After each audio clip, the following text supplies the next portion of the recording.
Hello again, I'm back, and today we're going to be discussing the one, the only Duke Thomas! But first I'd like to thank my wonderful patrons for making this episode possible. Now, I'll freely admit that I've avoided a lot of New 52 content thanks to how some of my faves were handled or just straight up erased.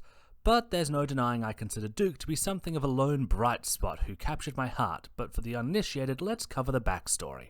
Born to a working-class family in the Narrows, Duke was an excellent student with a flair for poetry and mind games, so much so he tried to out-big-brain the Riddler who had taken the city's power grid hostage by coming up with a riddle that would stump even him.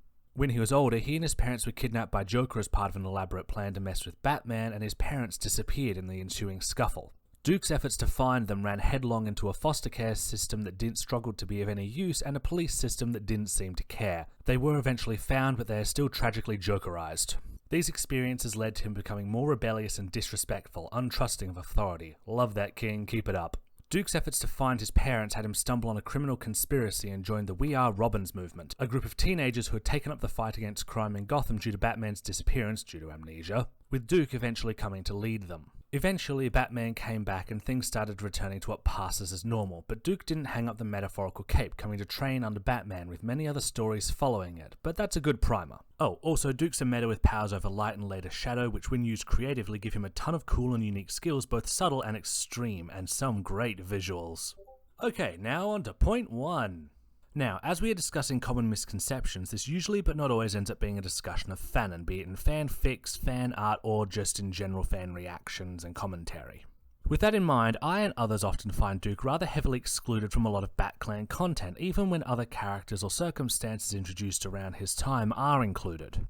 This is sad for the obvious reason of missing out on Duke content, but it's especially sad because it's entirely baseless to disconnect him from the wider BatClan.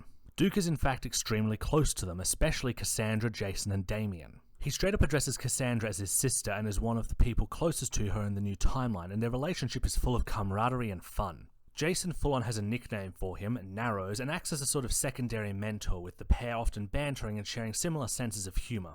Meanwhile, Damian comes off like the annoying little brother Duke didn't ask for but likes anyway, and he shows himself to be very good at talking with him even when Damian wants to be difficult.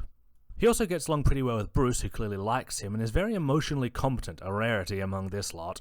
So yeah, Duke's a major part of the family, and I'd love to see more of that in fandom and in the more serious comics. Also, please let him and Steph be friends. Point 2, Duke being the, finger quotes, normal one, who's often put off, shocked, or bamboozled by the other's wild backstories and dangerous stunts. This even worked its way into official content with the Wayne family adventures, and while I am glad for more Duke content in general, it is a bit of a shame, because Duke is the total opposite of that. Duke is a mad lad. A mad lad! This is the guy who as a child decided to try and out-big-brain the Riddler to save Gotham, who flung himself into danger over and over again with no training or knowledge of his powers to save his parents, who joined and then led a vigilante army of teenagers against the police and criminals alike. He flings himself out of moving cop cars and over bridges. He considers getting shot for the first time to be, and I quote, baller. He stands in front of moving trains to try and bring out Bruce's real self with no fear. Duke can and will keep getting up no matter what. Duke can and will snark at anyone, anytime, any place. Duke is every bit as brave, wild, and harebrained, if not more so, as the rest of the BatClan, and a major badass to boot. And finally, point 3. Duke is Robin, and more to the point, he is in many ways an incredibly perfect quintessential Robin. Because see, to roll back the clock a bit, Robin started out as Dick's tribute to his parents. It was his identity specifically. Before the crisis, he chose to give it to Jason, and even after that timeline rebooted, he did ultimately express his approval and pass on his uniform. But after said crisis, it was Batman who chose not just a new partner, but a new Robin over giving them a new identity. This served to establish something of a trend, wherein Bruce became the one to dictate who was and who wasn't Robin, tying the mantle to him and making it something he can give or snatch away on a whim. Overall, while this does have some neat drama potential, I don't think it served the mantle well.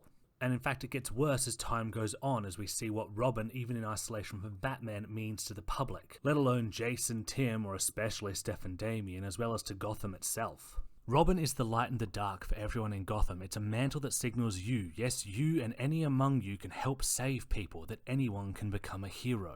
Not to say I dislike the Maps as Robin idea, but thematically speaking, Duke as Robin took Batman out of the equation and made Robin Gotham's, made it everyone's, and I think that's fantastic.